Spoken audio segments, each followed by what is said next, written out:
अस्सलाम वालेकुम दोस्तों, मैं हूं शाहरुख और आज मैं आप लोगों से MIUI 9 के बारे में बातें करना चाहता हूं, बताना चाहता हूं कि ये MIUI 9 कैसा है, इसमें क्या-क्या नए-नए फीचर्स मिल जाते हैं, क्या-क्या ऑप्टिमाइजेशंस हुए हैं। तो दोस्तों सबसे पहले मैं आप लोग को बता दूं कि अगर आपको MIUI 9 फ्लैश करना है तो लिंक मिल जाएगी आपको डिस्क्रिप्शन में, क्योंकि ये अल्फ़ा रोम है, क्योंकि ऑफिशियल रोम अभी आई नहीं है। 11 तारीख के बाद से सबको मिलने लगेगी बीटा रोम में, तो अभी फिलहाल अल्फ़ा रोम आप फ्लैश कर सकते हैं। फ्लैश कैसे करना है लिंक मिल जाएगी आपको डिस्क्रिप्शन में। उसके बाद मैं आप लोग को ये भी बता दूं कि यह जो MIUI 9 है ये चाइनीज़ रोम है, तो इसमें आपको प्ले स्टोर नहीं मिलेगा। तो आप प्ले स्टोर को भी इंस्टॉल कर सकते हैं। कैसे इंस्टॉल करना है उसकी भी लिंक मिल जाएगी आपको डिस्क्रिप्शन में। अब दोस्तों चलिए अब हम लोग बात कर लेते हैं इसके फीचर्स के बारे में, इसके ऑप्टिमाइजेशंस के बारे में कि आखिर इसमें क्या क्या हुए हैं। तो सबसे पहले हम लोग इसके स्पीड के बारे में बात करेंगे। यहाँ पे दोस्तों अगर आप किसी भी ऐप को खोलेंगे तो आप देखेंगे कि वो ऐप जो है काफ़ी फास्ट खुल रही है। उस ऐप को खुलने में ज़रा सा भी लैग नहीं होगा दोस्तों, ज़रा सा भी ज़्यादा टाइम नहीं लगेगा। बहुत ही फास्ट ऐप लॉन्चिंग स्पीड हो गई है। तो MIUI 9 सच में लाइटनिंग फास्ट की तरह महसूस होती है। आप किसी भी ऐप को खोल के देख लीजिए, सिर्फ सिस्टम एप्लीकेशंस ही नहीं दोस्तों, कोई थर्ड पार्टी एप्लीकेशंस को भी खोल के देख लीजिए, वो बिल्कुल ही फटाक से खुल जाती है। तो ये बेहद ही अच्छा लगता है, बहुत ही अच्छा लगता है कि ये जो ऐप्स हैं वो इतने फास्ट लॉन्च हो रहे हैं। अब चलिए दोस्तों बात कर लेते हैं कुछ एनिमेशंस की, कि एनिमेशंस कैसे होते हैं। तो आप देखेंगे अगर आप सेटिंग्स को खोलेंगे और उसके बाद जैसे ही बैक करेंगे तो आप देखेंगे कि यहाँ पे जो गोल सा घूम गई। तो इस तरह के जो एनिमेशंस है वो बेहद ही अच्छे लगते हैं। यानी कि जो क्लोजिंग एनिमेशंस है, क्लोजिंग ऐप एनिमेशंस है, वो बेहद ही अच्छे हैं। तो बहुत ही खूबसूरत लगता है ऐसा देखने में। हालांकि दोस्तों ये डिफ़ॉल्ट थीम है, और भी हमें एक और थीम मिल जाता है, लेकिन डिफ़ॉल्ट थीम में हमें आइकन के एनिमेशन ज़्यादा अच्छे मिलते हैं, जो कि क्लोज होने पे बहुत ही अच्छे एनिमेशन दिखाते हैं। आप देख सकते हैं किसी भी एप्लीकेशन को उनका एनिमेशन देख सकते हैं। लेकिन ये एनिमेशन थर्ड पार्टी एप्लीकेशंस में सपोर्टेड नहीं है। आशा करते हैं कि आने वाले अपडेट्स में थर्ड पार्टी में भी ये एनिमेशन शो करेंगे, जैसा कि आप इसमें देख पा रहे हैं। तो सभी एनिमेशंस बेहद ही कूल है, बेहद ही स्मूथ है और बहुत ही अच्छे हैं। उसके बाद आपको कुछ ट्रांजिशन इफेक्ट भी मिल जाते हैं होम स्क्रीन पे। आप सेटिंग्स में जाकर के ट्रांजिशन इफेक्ट को इनेबल कर सकते हैं, लेकिन ये ट्रांजिशन इफेक्ट मैं आपको बता दूं कि MIUI 8 में ऑलरेडी मिलता था। उसके बाद चलिए अब हम लोग बात कर लेते हैं कुछ फीचर्स के बारे में कि हमें MIUI 9 में क्या क्या फीचर मिल जाता है। दोस्तों सबसे पहले तो हम लोग बात करेंगे होम स्क्रीन के बारे में, कि होम स्क्रीन पे हमें मिल जाता है असिस्टेंट। जहाँ राइट की ओर स्वाइप करेंगे तो यहाँ पे आपको सबसे पहले दिखाएगा डेट, उसके नीचे सर्च बार, और इस सर्च बार से कुछ भी सर्च कर सकते हैं आसानी से। और ये जो सर्च बार है दोस्तों, ये आपके फ़ोन पे भी सर्च करती है कि फ़ोन के अंदर क्या क्या है, आपके कॉन्टैक्ट को सर्च करती है, आपके फाइल एक्सप्लोरर को सर्च करती है, और यहाँ तक कि आपके इंटरनेट को भी सर्च करती है। तो ये सर्च बार काफ़ी अच्छा है, यहाँ से आप वीडियो, शॉपिंग, सब कुछ यहाँ पे आसानी से सर्च कर सकते हैं। यहाँ पे कुछ पॉपुलर सर्चेज है जो कि लोग पॉपुलर सर्च करते हैं। तो कोई भी सर्च करेंगे तो ये चाइनीज़ वेबसाइट बाइडू से सर्च करेगी और उसके बाद ये आपको सर्च दिखा देगी। तो दोस्तों ये चाइना रोम है, इसलिए चाइनीज़ लोगों के लिए ज़्यादा ऑप्टिमाइज्ड है। अब मैं बता दूं कि यह सर्च बार आप तीन तीन जगहों से खोल सकते हैं। सबसे पहला तो आप होम स्क्रीन पर राइट की ओर स्वाइप करेंगे तो यहाँ आपको सर्च बार मिल जाएगी। उसका दूसरा, आप यहाँ से नोटिफिकेशन बार को ड्रॉप करेंगे तो यहाँ टॉप में आपको ये सर्च बार मिल जाएगी। और तीसरी चीज़, आप कहीं भी होम स्क्रीन पर ऊपर की ओर स्वाइप करेंगे तब भी ये सर्च बार जो है खुल जाएगी। तो ये सर्च बार आप तीन तीन जगह से खोल सकते हैं, जो कि काफ़ी आसान लगता है देखने में। उसके बाद दोस्तों यहाँ पे हमें कुछ शॉर्टकट्स मिल जाते हैं, जहाँ से डायरेक्टली आप कुछ शॉर्टकट्स को इस्तेमाल कर सकते हैं। जैसे कि डायरेक्टली आप साइंटिफिक कैलकुलेटर वगैरह खोल सकते हैं, और यहाँ पे आप अपने शॉर्टकट्स को भी ऐड कर सकते हैं, जो कि काफ़ी अच्छा रहेगा। अगर आप किसी ऐप्स का लगातार इस्तेमाल कर सकते हैं तो इसमें जो है शॉर्टकट में ऐड कर सकते हैं। उसके बाद यहाँ पे मिल जाता है कि आपने कितना वॉक किया है। तो यह एक तरह से पेडोमीटर है दोस्तों। हालांकि जिनके फ़ोन में पेडोमीटर होगा उनका ज़्यादा अच्छा रहेगा, या फिर अगर आप मी बैंड 2 से पेयर कर लेंगे या मी बैंड से पेयर कर लेंगे तब जाके आप यहाँ पे अपने स्टेप्स वगैरह देख पाएंगे कि आपने कितना चला है। यहाँ पे क्विक नोट मिल जाता है कि आप यहाँ पे आसानी से अपना क्विक नोट लिख सकते हैं, ताकि आपको याद रहे कि आपको क्या क्या करना है। तो आप जब भी राइट की ओर स्वाइप करेंगे तो आपको क्विक नोट मिल जाएगी कि आपने क्या क्या किया है। यहाँ पे कैलेंडर के इवेंट मिल जाते हैं, जो भी कैलेंडर के इवेंट आएंगे। और उसके बाद ये सब चाइनीज़ में है तो मुझे नहीं समझ में आया कि आखिर ये सब क्या है, लेकिन यहाँ पे अपने बुक मार्क्स वगैरह को भी देख सकते हैं, जो भी आपने ब्राउजर में फेवरेट किया है वो सबको डायरेक्टली यहाँ से एक्सेस कर सकते हैं। उसके बाद आप इस लिस्ट को मैनेज भी कर सकते हैं कस्टम में जा करके। और उसके बाद आप देखेंगे कि इसमें आपको स्पोर्ट्स वगैरह की कैटेगरी भी मिल जाती है। तो जैसा हमने इस्तेमाल किया था गूगल नाउ का लॉन्चर, कुछ उसी तरह का ये भी फीचर है। और इसमें आप सॉर्ट भी कर सकते हैं कि कौन सा फीचर ऊपर रहे, कौन सा फीचर नीचे रहे। तो ये काफ़ी ज़्यादा अच्छी चीज़ है दोस्तों। अब ये तो थी कुछ असिस्टेंट के बातें। अब होम स्क्रीन पे हमें और भी चीज़ें मिल जाती हैं, जैसे कि दोस्तों आप यहाँ पे दो उंगलियों से स्वाइप करेंगे तो उसके बाद इन सब ऐप्स को लॉक भी कर सकते हैं। यानी कि अगर आप लॉक कर देंगे सेटिंग में जा करके लॉक स्क्रीन, तो कोई भी ऐप को आप फिर उठा नहीं पाएंगे, कहीं भी उठा करके रख नहीं पाएंगे, क्योंकि सारे ऐप्स जो है लॉक हो चुके हैं। अब आप चाहें तो दोस्तों इन ऐप्स को उठा सकते हैं, तो पहले लॉक को हटाना होगा, और उसके बाद जो भी ऐप्स को उठाना है आप उसे ऐसे सेलेक्ट कर लीजिए एक एक करके। और उसके बाद उन ऐप्स को दोस्तों आप उठा करके अलग स्क्रीन पर एक ही बार में रख सकते हैं। यहाँ पे नीचे में आपको होम स्क्रीन स्क्रीन का दिखा देगा, सारे ड्रॉयर्स, और आप उसमें आसानी से ले जा करके रख सकते हैं। तो इस तरह से आप आसानी से जो है ऐप को मैनेज कर सकते हैं और ये फीचर काफ़ी अच्छा है दोस्तों, आपके ड्रैग एंड ड्रॉप को काफ़ी ज़्यादा आसान बना देता है। अब आपको एकदम एज तक स्लाइड करने की ज़रूरत नहीं है। एक और फीचर यह है दोस्तों कि आप किसी भी होम स्क्रीन को होम स्क्रीन बना सकते हैं, यानी कि होम स्क्रीन के किसी भी पेज को अपना होम स्क्रीन बना सकते हैं। जैसे कि दोस्तों आप देखेंगे यहाँ पे अगर मैं किसी भी पेज पे रहूँ और होम दबाऊँ तो होम दबाने के बाद दोस्तों ये वाली पेज पे आ जाती है। लेकिन अगर आप चाहते हैं मैं किसी और पेज को होम स्क्रीन बनाऊँ तो वो भी आप कर सकते हैं। 2 उंगली से स्वाइप करें, कोई आइकन सेलेक्ट करें, ये पेज आ जाएगी। उसका टैप एंड होल्ड करें और जिसको भी होम स्क्रीन बनाना है उसको जो है एकदम फर्स्ट में रख दें, तो उसके बाद वो वाली पेज जो है बिल्कुल ही होम स्क्रीन बन जाएगी। तो आप देखेंगे होम स्क्रीन दबाते हुए ये बिल्कुल ही फर्स्ट पेज पे आ गई, जो कि हमारी होम स्क्रीन बन गई है। वापस से रीस्टोर करना है बिल्कुल वैसे ही, इसको टैप एंड होल्ड करना है और बिल्कुल ही लास्ट में रख देना है। तो उसके बाद जो होम स्क्रीन है फिर से हमारी वो वाली होम स्क्रीन बन गई। तो ये काफ़ी ज़्यादा आसान हो जाता है। अब ये तो थी दोस्तों कुछ होम स्क्रीन की बात है। अब चलिए रिसेंट बार की बात कर लेते हैं। आप देखेंगे कि रिसेंट बार भी काफ़ी ज़्यादा फास्ट काम कर रहा है, काफ़ी ज़्यादा ऑप्टिमाइज हो गया है और यहाँ पे आप एक बार में ऐसे नीचे की ओर करेंगे तो लॉक कर सकते हैं। तो एक बार में आप इसे लॉक और लॉक ऑन कर सकते हैं, यानी कि अगर आप कभी भी क्लियर करते हैं तो जो ऐप्स लॉक होगा वो क्लियर नहीं होगा रैम में से। उसके बाद हमें मिल रहा था स्प्लिट स्क्रीन का फीचर। अगर आप इस पर टैप करेंगे तो आप किसी भी एप्लीकेशन को स्प्लिट स्क्रीन में खोल सकते हैं, जैसे कि यहाँ पे हमने खोल दिया है ब्राउज़र को। और उसके बाद दोस्तों हम यहाँ पे खोल देते हैं व्हाट्सएप को। तो अगर होम बटन दबाएंगे उसके बाद यहाँ से व्हाट्सएप में जाएंगे तो यहाँ पे व्हाट्सएप भी खुल जाएगी। तो इस तरह से आप किसी भी एप्लीकेशन को जो है स्प्लिट स्क्रीन में खोल सकते हैं। हालांकि कुछ कुछ एप्लीकेशन सपोर्टेड नहीं है, जैसे कि अगर आप चाहेंगे कि डायलर को खोलूँ तो डायलर नहीं खुलेगी, और कुछ कुछ एप्लीकेशंस जो थर्ड पार्टी एप्लीकेशंस भी है जो सपोर्ट नहीं करता है, ताकि क्योंकि दोस्तों सारे एप्लीकेशंस अगर स्प्लिट स्क्रीन में काम करेंगे तो वो अच्छे से काम नहीं कर पाएंगे। उसके बाद आप स्प्लिट स्क्रीन को ड्रैग एंड कर सकते हैं, ड्रैग करके बड़ा कर सकते हैं। जैसे ऊपर वाली एप्लीकेशन को बड़ा चलाना है या फिर नीचे वाली एप्लीकेशन को बड़ा चलाना है, ऊपर वीडियो वगैरह देख रहे हैं तो वो भी आप काम कर सकते हैं, जो कि काफ़ी हैंडी फीचर आती है। आप आसानी से स्विच भी कर सकते हैं एप्लीकेशन, काफ़ी आसानी से आप देख सकते हैं कि कौन सा एप्लीकेशन चलाना है। अब जैसे दोस्तों आप देखें कि मैंने जो है अभी व्हाट्सएप खोला हुआ था वो यूट्यूब पे आ गया, तो अब मैं इस एप्लीकेशन को क्विक स्विच भी कर सकता हूँ। क्विक स्विच कैसे करना है, तो हमें रिसेंट बटन पे 2 बार लगातार टैप करना है। तो 2 बार टैप करेंगे तो ये व्हाट्सएप पे आ गई, फिर 2 बार टैप करेंगे तो ये जो है यूट्यूब पे आ गई। तो इस तरह से हमारा स्प्लिट स्क्रीन का फीचर भी काफ़ी अच्छे से काम करता है। स्प्लिट स्क्रीन को बंद करने के लिए बस हम नीचे की ओर ड्रैग करेंगे और ये स्प्लिट स्क्रीन जो है बंद हो जाएगी। उसके बाद दोस्तों हम 2 बार फिर से टैप करेंगे तो हमारे पुरानी एप्लीकेशन पे चली जाएगी।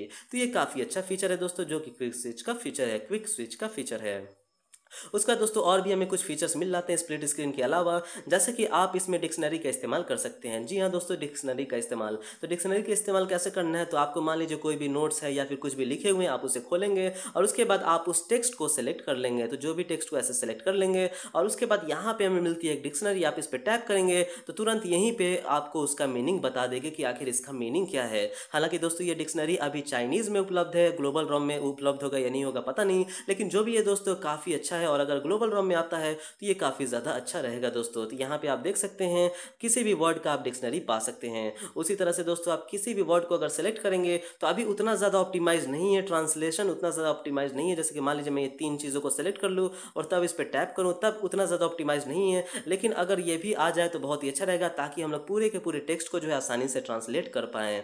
उसके बाद दोस्तों आप इसमें जो है क्विक सर्च का भी फीचर कर सकते हैं। अब ये क्विक सर्च क्या है, तो मान लीजिए अगर आपको कोई भी व्हाट्सएप वगैरह पे मैसेज आता है और कोई कुछ पूछता है तो आपको ज़रूरत पड़ती है ब्राउज़र में जाकर के उसका सर्च करने की। जैसे आप देखेंगे दोस्तों यहाँ पे आया है, यहाँ पे कि कैमरा सेंट्रिक फ़ोन बताओ अंडर 25 के, तो मैं इस पर टैप एंड होल्ड किए रहूँगा तो यहाँ पे हमें एक ऑप्शन मिल जाएगी। ये है दोस्तों क्विक सर्च का ऑप्शन, जो कि इंटरनेट से मिलेगी। उसके बाद आप इस पर टैप करके वर्ड्स को चूज़ कर सकते हैं कि कौन कौन से वर्ड को जो है क्विक सर्च करना है। तो जैसे मैं कैमरा सेंट्रिक फ़ोन करूँगा और उसके बाद मैं सर्च करूँगा तो यहाँ पे कैमरा सेंट्रिक फ़ोन को डायरेक्टली ये सर्च कर देगी। तो इस तरह से हम आसानी से क्विक सर्च का इस्तेमाल कर सकते हैं और ये रिजल्ट देगी बाइडू में कि कैमरा सेंट्रिक फ़ोन कौन कौन सा है, और उस तरह से आपको रिजल्ट जो है बता देगी। हालांकि ये इंग्लिश के लिए उतना ज़्यादा ऑप्टिमाइज नहीं है, लेकिन जो भी है दोस्तों ये काफ़ी बेहतरीन फीचर है। बस सिलेक्ट करना है और ये ज़्यादातर एप्लीकेशंस में सपोर्टेड है, लेकिन कुछ कुछ एप्लीकेशंस हैं जहां दोस्तों अभी भी सपोर्टेड नहीं है।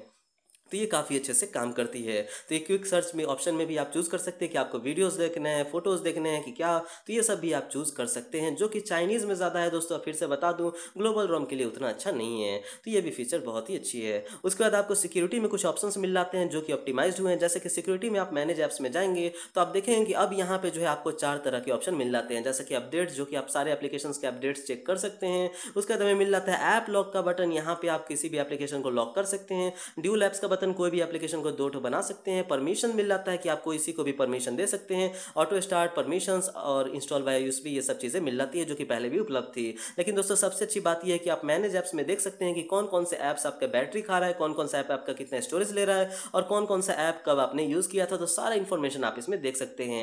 यही नहीं दोस्तों, आप चाहें तो सिस्टम का भी देख सकते हैं। इस पर टैप करना है, उसके बाद शो सिस्टम ऐप्स पे टैप करना है और फिर आप जो है आसानी से देख लीजिए कि कौन कौन से सिस्टम ऐप जो है रनिंग कर रहे हैं और कितने एमबी ये खा रहे हैं, कितने डेटा ले रहे हैं। तो ये भी काफ़ी अच्छी चीज़ है दोस्तों। यहाँ पे टैप करके आप सॉर्ट कर सकते हैं कि डेटा यूजर्स की तरह सॉर्ट करना है कि कौन सा ज़्यादा डेटा खा रहा है, या फिर आपको सॉर्ट करना है कि कौन सा ज़्यादा हमारा बैटरी खा रहा है। तो उस हिसाब से सॉर्ट करके फिर आप उसे बंद भी कर सकते हैं ताकि आपकी जो बैटरी है वो ज़्यादा ना खाए। एक और चीज़ अच्छी लगी कि हमें यहाँ पे मिल जाता है सर्च का बटन, जो कि हम लोग सर्च कर सकते हैं किसी भी चीज़ को कि वो एप्लीकेशन कितना ज़्यादा खा रहा है। तो ये भी बहुत ही अच्छी चीज़ है दोस्तों। उसके बाद यहाँ पे हमें बहुत सारी चीज़ें मिल जाते हैं, जैसे कि शेड्यूल टास्क का भी ऑप्शन मिल जाता है, ऑटोमेटेड टास्क का। और बैटरी के बारे में बात कर लो दोस्तों, तो बैटरी तो लाजवाब है, जिसके बारे में मैं कुछ देर में बात करूंगा। उसके बाद दोस्तों मैं बता दूं कि इसमें ज़्यादा कुछ नए फीचर्स नहीं मिलते। अगर आप पूछेंगे कि क्या MIUI 8 से ज़्यादा कुछ अच्छे फीचर मिलते हैं, तो जैसा MIUI 8 था बिल्कुल वैसा ही है। कैमरा भी बिल्कुल सेम है जैसा MIUI 8 था, ज़्यादा कुछ डिफरेंस नहीं है। कैमरा भी बिल्कुल सेम है, क्वालिटी भी बिल्कुल सेम है, ब्राउजर सेम है, मैसेंजर भी सेम है दोस्तों। यहाँ पे आपको फ़ोन कॉलिंग वाला भी सेम है, सेटिंग्स वगैरह सब कुछ सेम आपको मिल जाता है, गैलरी वगैरह सब कुछ सेम मिल जाता है। हालांकि उन्होंने कहा था कि गैलरी में एक फीचर देंगे कि आप जो है अपने फेसेस से सर्च कर पाएँ खुद को कि किसका फेस है और फिर उसका सारा फोटो आ जाएगा, या फिर एक्सप्रेशन से सर्च हो जाएगा कि जो भी एक्सप्रेशन है, जैसे स्माइल है तो स्माइल करता हुआ सारा फोटो आ जाएगा। वो अभी गैलरी में फीचर नहीं आई है दोस्तों, आशा करते हैं कि वो फीचर जल्द ही आ जाएगी अगले अपडेट्स में। उसके बाद दोस्तों म्यूजिक प्लेयर बिल्कुल सेम है, बाकी सब कुछ सेम है। थीम्स आपको मिल जाते हैं, ये MIUI 9 में आपको 2 तरह के थीम्स मिल जाते हैं। तो सबसे पहला मिल जाता है ये लिमिटलेस थीम, जो कि बिल्कुल ही मुझे थोड़ी सी बोरिंग लगी, ये थीम मुझे उतनी अच्छी नहीं लगी। लेकिन मुझे डिफ़ॉल्ट थीम काफ़ी अच्छी लगी क्योंकि इसका जो एनिमेशन है वो बेहद ही अच्छा है। अब देखिए MIUI 9 में और भी क्या क्या नया आता है, अभी तो फिलहाल उतना ज़्यादा अच्छा नहीं आया है। उसका दोस्तों और भी बात कर ले हम लोग इसकी रैम मैनेजमेंट की, तो रैम मैनेजमेंट काफ़ी ज़्यादा अच्छा है दोस्तों। आप देखेंगे कि यहाँ पे अभी भी मेरा 1.4 GB खाली है, जबकि बैकग्राउंड में दोस्तों बहुत सारे एप्लीकेशंस ओपन हैं। और इस तरह से आप किसी भी एप्लीकेशन को बैक में जाकर के खोल सकते हैं, वो एप्लीकेशन दोस्तों आसानी से खुल जाएगी। और रैम मैनेजमेंट काफ़ी बेहतरीन हो गई है दोस्तों। आप जिस एप्लीकेशन को जहां छोड़ेंगे, कम से कम 4-5 एप्लीकेशन दोस्तों आप बैकग्राउंड में आसानी से जो है इस्तेमाल कर पाएंगे। तो रैम मैनेजमेंट भी बहुत ही अच्छी हुई है। अब चलिए बात कर लेते हैं हम लोग बैटरी ऑप्टिमाइजेशंस की। बैटरी ऑप्टिमाइजेशंस कैसे हुई है, तो अगर आप सेटिंग्स में जाएंगे दोस्तों और मेरा बैटरी देखेंगे, क्योंकि मैंने इसीलिए लेट से बनाया क्योंकि मैं कोशिश कर रहा था कि मेरी बैटरी खत्म हो जाए, पर खत्म हो ही नहीं रही थी। तो फिलहाल 8% पे है, तो अब मैंने वीडियो बनाया है तो आपको लाइव दिखा देता हूं कि मेरी बैटरी कैसी चली है। तो यहाँ पे आप देखेंगे कि मेरा जो स्क्रीन ऑन टाइम है वो है दोस्तों 11 घंटे 3 मिनट का, यानी कि लगातार 11 घंटे 3 मिनट मेरी स्क्रीन ऑन रही है। जब मैंने 0% से 100% चार्ज किया था, तो 100% के बाद मेरी दोस्तों 11 घंटे लगातार जो है स्क्रीन ऑन रही है। और यहाँ पे जो है हमें देख सकते हैं यहाँ पे कि 20 घंटे पहले मैंने चार्ज किया था, बीच में कोई भी चार्जिंग नहीं हुई है। हालांकि दोस्तों मैं रात में जब सोया था, यहाँ से यहाँ पे देखेंगे कि बैटरी ड्रेन बिल्कुल भी नहीं हुई है। तो रात में सोने में ओवरनाइट बैटरी ड्रेनिंग बिल्कुल भी नहीं हुई है, तो बैटरी को काफ़ी अच्छा फिक्स किया गया है। तो दोस्तों 20 घंटे के अंदर मैंने फ़ोन को इस्तेमाल किया है और 11 घंटे की मुझे स्क्रीन ऑन टाइम मिली है, जो कि काफ़ी अच्छी चीज़ है। अगर आप पूछेंगे मैंने क्या क्या किया है, तो सबसे ज़्यादा तो मैं वीडियोज़ देख रहा था। शो बॉक्स पे आप देखेंगे कि मैंने 2 घंटे दोस्तों मैंने शो बॉक्स पे वीडियोज़ देखे हैं, वहाँ पे इंटरनेट पे, वो भी ऑनलाइन दोस्तों वाईफाई के जरिए। उसके बाद मैं ब्राउज भी बहुत ज़्यादा किया हूँ, उसके बाद मैं गेम्स थोड़े बहुत खेला हूँ, लेकिन फिर यूट्यूब पे भी वीडियोज़ देखा हूँ। तो इस तरह से दोस्तों आप देख सकते हैं कि मैंने ज़्यादातर वीडियोज़ देखे हैं, तो इसमें जो है बैटरी काफ़ी अच्छी चली है। तो ये बैटरी के लिए बेहद ही अच्छा हो गया है और परफॉर्मेंस के लिए भी बेहद ही अच्छा हो गया है। अब दोस्तों अगर आप पूछेंगे कि लॉक स्क्रीन कैसा है, तो लॉक स्क्रीन बिल्कुल सेम है वैसा ही जैसा कि MIUI 8 में होता है। आप बस इसमें एक फीचर कर सकते हैं कि राइट की ओर स्वाइप करके आप इसमें टॉर्च को पा सकते हैं और फिर टॉर्च को आसानी से इस्तेमाल कर सकते हैं। या ये दोस्तों यहाँ पे इसलिए दी गई है कि क्योंकि जिनका फिंगरप्रिंट स्कैनर होता है, वो लोग आसानी से यहाँ से होम स्क्रीन को दबा करके टॉर्च को नहीं जला सकते हैं, क्योंकि उनकी मोबाइल जो है वो अनलॉक हो जाती है। तो इसलिए ये जो टॉर्च का ऑप्शन है वो यहाँ पे साइड में दे दिया गया है कि आप आसानी से जो है ऑन कर पाए। यहाँ पे MI रिमोट और MI होम को भी एक्सेस कर सकते हैं। और उसके बाद फिंगरप्रिंट भी काफ़ी अच्छे से काम कर रही है दोस्तों। ये जो अल्फा रोम है एक तरह से काफ़ी ज़्यादा स्टेबल है, बहुत ही अच्छा है दोस्तों और बेहद ही अच्छे से काम कर रही है। आप चाहें तो इसे फ्लैश कर सकते हैं, लेकिन मैं बता दूं कि यहाँ पे ड्रॉबैक यही है कि आपको अपडेट नहीं मिलेगी, हर बार आपको डाउनलोड करके फ्लैश करना होगा। जैसा कि मैं फिर से 7/7/26 का भी रिव्यू दे रहा हूँ और 7/7/28 यहाँ पे डाउनलोड कर रहा हूँ, तो आपको भी इसी तरह से हमेशा 1.5 GB का डाउनलोड करके फ्लैश करना होगा अगर आप अल्फा रोम पे रहना चाहते हैं। अब दोस्तों एक और फीचर यह है कि अगर आप वॉल्यूम डाउन बटन को दबाएंगे, तो यहाँ पे आप देखेंगे कि आपको मिलेगी साइलेंट मोड। अगर आप साइलेंट मोड को ऑन करते हैं तो साइलेंट मोड को ऑन करने के बाद ये पूछेगी कि आप कितने देर के लिए साइलेंट मोड को ऑन करना चाहते हैं, 30 मिनट के लिए, 1 घंटे के लिए, 2 घंटे के लिए, 8 घंटे के लिए। तो ये फीचर बेहद ही अच्छी है दोस्तों, क्योंकि मैं कल रात में जब सोया था तो 8 घंटे के लिए साइलेंट मोड को ऑन कर दिया था और फिर 8 घंटे बाद ऑटोमेटिकली जो साइलेंट मोड है वो हट गई थी। तो ये बेहद ही अच्छी लगी मुझे दोस्तों, काफ़ी यूजफुल फीचर लगी, क्योंकि अक्सर हम लोग साइलेंट मोड करके भूल जाते हैं कि हमने साइलेंट मोड किया था और हमारी कॉल्स जो है मिस हो जाती है। उसके बाद डू नॉट डिस्टर्ब मोड को भी सेट कर सकते हैं कुछ देर के लिए। तो ये भी काफ़ी अच्छी चीज़ है दोस्तों, जिसका आप इस्तेमाल कर सकते हैं। तो ये बेहद ही मुझे अच्छी लगी। उसके बाद दोस्तों मैं बता दूं कि यहाँ पे कुछ फीचर्स को रिमूव भी किए गए हैं। तो कौन से फीचर्स को रिमूव किए गए? तो अभी तो फिलहाल दोस्तों मैं देख रहा हूँ कि वॉलपेपर में हमें वॉलपेपर कैरोसेल का ऑप्शन नहीं मिलता है। जो हम यहाँ पे वॉलपेपर कैरोसेल का इस्तेमाल करते थे, जो लॉक स्क्रीन पे वॉलपेपर आती थी यहाँ पे, तो उसका ऑप्शन हमें नहीं मिलता है। उसके बाद कुछ और फीचर्स को रिमूव किए गए होंगे, लेकिन उसके बारे में अभी तो मैंने नहीं पाया है जानकारी, क्योंकि उतने अच्छे से मैं सर्च नहीं कर पाया हूँ कम टाइम के रहते हुए। लेकिन जो भी चीज़ें हैं दोस्तों, ऑल इन ऑल ये जो MIUI 9 है वो बेहद ही अच्छी है। अब दोस्तों मैं आप लोग को बता दूं कि अगर आपको बहुत ज़्यादा नोटिफिकेशंस आते हैं और कुछ कुछ नोटिफिकेशंस होते हैं जो अनइम्पॉर्टेंट होते हैं, तो आप उस नोटिफिकेशन को अनइम्पॉर्टेंट पे टैग कर सकते हैं। तो आप उस नोटिफिकेशन को बस राइट की ओर स्वाइप करना है, लेफ्ट की ओर स्वाइप करना है और उसके बाद अनइम्पॉर्टेंट पे टैप करना है और उसके बाद अनइम्पॉर्टेंट पे टैग कर देना है। और उसके बाद वो जो मैसेज होगी वह नोटिफिकेशन फोल्ड में आएगी। यह नोटिफिकेशन फोल्ड में कहने का मतलब यह है दोस्तों कि अब व्हाट्सएप से मेरी जो भी मैसेजेस आएंगी वो सभी दोस्तों इसी फोल्ड के अंदर दिखाई देंगी। तो वो देखने के लिए मुझे यहाँ पे टैप करना होगा और तब जाके यह अनइम्पॉर्टेंट नोटिफिकेशन यहाँ पे शो करेगी। तो ये भी काफी अच्छा फीचर है दोस्तों। अब फिर आप इस अनइम्पॉर्टेंट फीचर को हटाने के लिए यहाँ पे कर सकते हैं और फिर इंपॉर्टेंट बना सकते हैं। अगर आपको इसके जो है नोटिफिकेशन चाहिए तो फिर से यहाँ पे आपको जो नोटिफिकेशन है वो मिल जाएगा।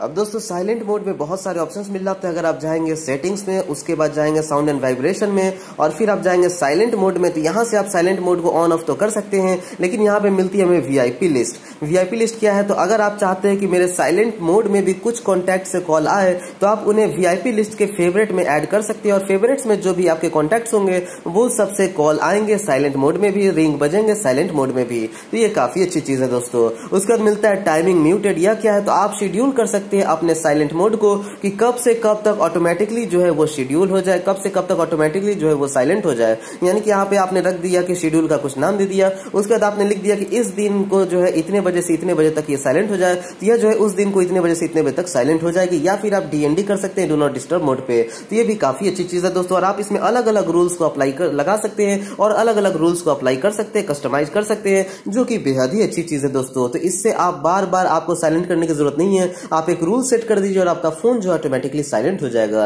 उसके बाद एक और बहुत ही अच्छी फीचर मिलती है कि रिपीटेड कॉलर रिमाइंडर। ऐसा होता है दोस्तों कि कोई कोई कॉलर हमें बहुत ही इमरजेंसी होता है, बार बार कॉल करते हैं और हमें साइलेंट रहता है। तो यहाँ पे है दोस्तों कि अगर कोई पर्सन 15 मिनट के अंदर आपको 2 बार कॉल कर देगा तो फिर आपकी जो है तीसरी रिंग जो है वो बजेगी। तो इससे ज्यादा अच्छा यह होगा कि अगर कोई बार बार हमें परेशान करता है तो यह तो है दोस्तों परेशान हम हो जाएंगे, लेकिन हो सकता है कि कोई इमरजेंसी होगी तो हमें पता चल जाएगा साइलेंट मोड के अंदर भी। या फिर कभी कभी हमारा फोन गुम हो जाता है, साइलेंट मोड में रहता है तो रिंग नहीं कर पाते हैं। तो इससे हम 2-3 बार रिंग करेंगे दोस्तों तो हमारी जो फोन है वो मिल जाएगी, रिंग कर जाएगी। तो ये भी काफी अच्छी चीज है दोस्तों। और बाकी सब आपको यहाँ पे साइलेंस ड्यूरेशन वगैरह मिल ही जाता है, जिसके बारे में मैं आपको बता चुका हूँ।